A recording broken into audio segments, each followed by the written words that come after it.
आप देख रहे हैं जनता के सवाल। आइए रुख करते हैं खबर की ओर। छत्तीसगढ़ में दूसरा चरण का चुनाव महज कुछ ही दिन बचे हैं। वहीं चंद्रपुर विधानसभा में कांग्रेस विधायक प्रत्याशी राम कुमार यादव का सघन जनसंपर्क जारी है। राम कुमार यादव के क्षेत्र में गांव-गांव पहुंचकर मतदाताओं का आशीर्वाद ले रहे हैं, जहां सैकड़ों महिलाएं और युवा राम कुमार के नेतृत्व के लिए मतदाताओं को घोषणा पत्र और क्षेत्र में किए गए विकास की जानकारी दे रहे हैं। आइए क्या कहते हैं विधायक प्रत्याशी राम कुमार यादव, देखें खबर। चंदन पान के रूप में हमन कुछ अपन भेंट उठ करे हैं हमला आज पुजारी पा लेके दे देता हो। आज आप मन के यही निवेदन करे बर आए हैं। क्षेत्र में है चंद्रपुर विधानसभा क्षेत्र, वह विधानसभा क्षेत्र जो 2018 के चुनाव में राजा और रंग का लड़ाई हुआ था, जिसमें आपको मालूम होगा कि इस चुनावी जो जंग था उसमें रंग ने फतह हासिल किया और उस रंग का नाम है राम कुमार यादव। राम कुमार यादव जिन्होंने एक गरीब परिवार की, एक गरबा चरवाहा परिवार का रहकर भी 5 साल तक क्षेत्र में लोगों के साथ मिलकर के एक परिवार की तरह विकास किया। आज फिर कांग्रेस हाईकमान ने उन्हें एक विधायक प्रत्याशी के रूप में विश्वास जताते हुए विधायक प्रत्याशी बनाए हैं। हम जानना चाहेंगे राम कुमार जी से कि आप किन किन मुद्दों को लेकर के वर्तमान अभी 2023 के चुनाव में जा रहे हैं लोगों के पास। देखिए, मैं छत्तीसगढ़ के वो महान जनता मन प्रणाम करत हूँ। खास करके चंद्रपुर विधानसभा के जो एक गरीब लड़का ऊपर फिर से भरोसा जताते और कांग्रेस पार्टी के हाईकमान चाहे शीर्ष नेता जो है दिल्ली के हो चाहे प्रदेश स्तर के हो, वो मतलब भी धन्यवाद देता हूँ कि फिर आज मोर ऊपर भरोसा करके मोला आज टिकट दे करके जनता के पास में भेजे है। जनता जनार्दन बहुत समझदार है।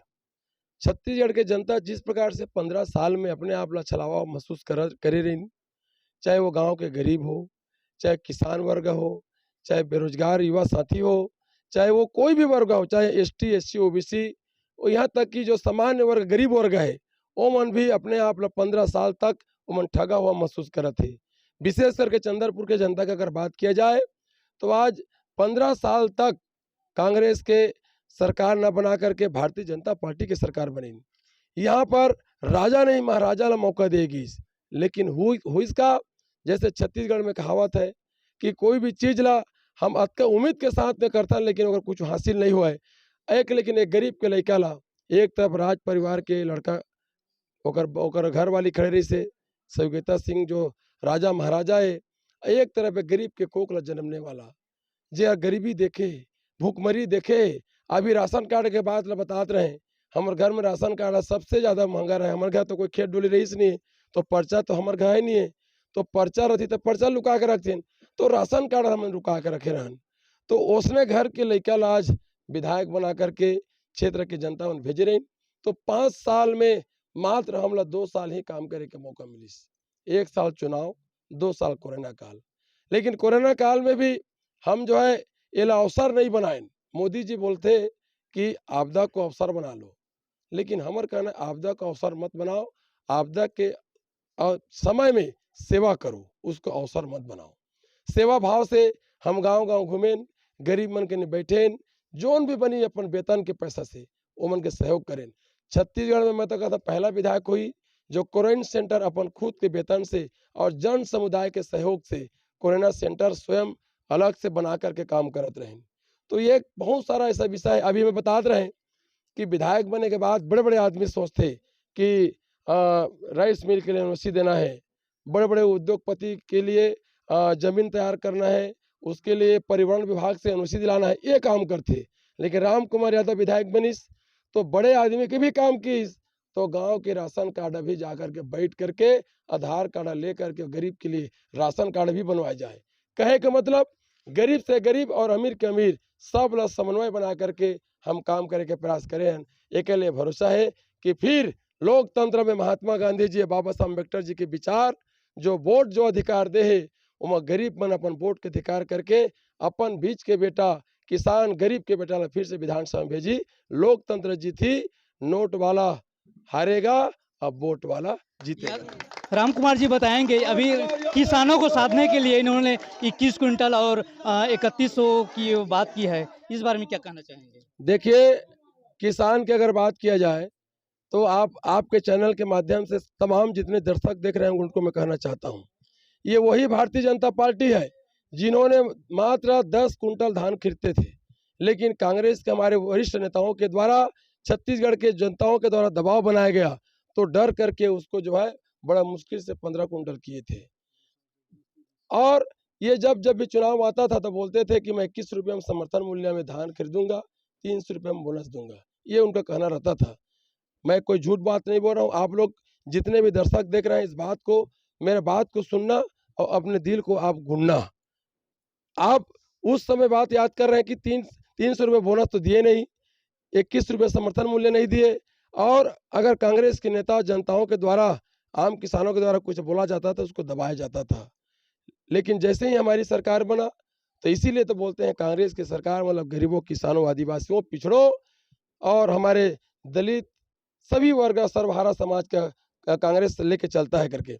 जैसे ही सरकार बना तो कर्जा माफी किया, और इस देश में सबसे ज्यादा धान का पैसा कुंटल कहीं पर मिलता है तो भूपेश बघेल की सरकार में मिलता है। ये साबित करके दिखा दिया। अब इन लोग जो कुछ तो देना है नहीं, तो इन लोग कुछ भी बोल देंगे। 21 कुंटल बोल रहे हैं, तो इनको कौन रोका था 15 साल तक? क्या राम कुमार जाके उसको रोक दिया था क्या? कि भूपेश बघेल उसको जाकर के दबाव बनाया था, कोई कट्टा उड़ा दिया था कि इसको मत दो करके? ये खाली धोखा देने का काम करते हैं, खाली गुमराह करने का काम करते हैं। अभी कर्जा माफी का इन लोग कहीं पर कोई बात नहीं रखे हैं, कर्जा माफी का कहीं पर इन लोग घोषणा पत्र में नहीं दिए हैं। किसान लोग बात को समझ रहे हैं कि भाई आखिर अगर किसान हित ऐसी होता तो कर्जा माफी करते। इन लोग किसान का नहीं, उद्योगपति का कर्जा माफ करेंगे। इसलिए मुझे पूरा भरोसा है कि गांव के गरीब किसान, नौजवान, सभी सर्वहारा समाज मन बना लिए हैं कि इस दफे 70 पार और फिर से भूपेश सरकार। हाँ, एक आखिरी बात और आपसे पूछना चाहेंगे कि इस मोदी गारंटी में कहीं न कहीं शिक्षा का जो मुद्दा है संकल्प पत्र में नहीं है, तो इस बारे में आप क्या कहना चाहेंगे? और साथ ही आप एक व्यक्तित्व से आपको चंद्रपुर विधानसभा क्षेत्र में विधायक बनाया गया था, इस बारे में बताएंगे? सॉरी, मैं एक शुरुआत सुन नहीं पाया। जी, हम ये कहना चाहेंगे कि मोदी जो गारंटी संकल्प पत्र है उसमें शिक्षा की कोई मुद्दा उसमें नहीं है, तो इस बारे में आप क्या कहना चाहेंगे? देखिए, इस देश का व्यवस्था को बनाने का काम, शिक्षित करने का काम, लोगों का स्वाभिमान को जगाने का काम करता है कांग्रेस पार्टी।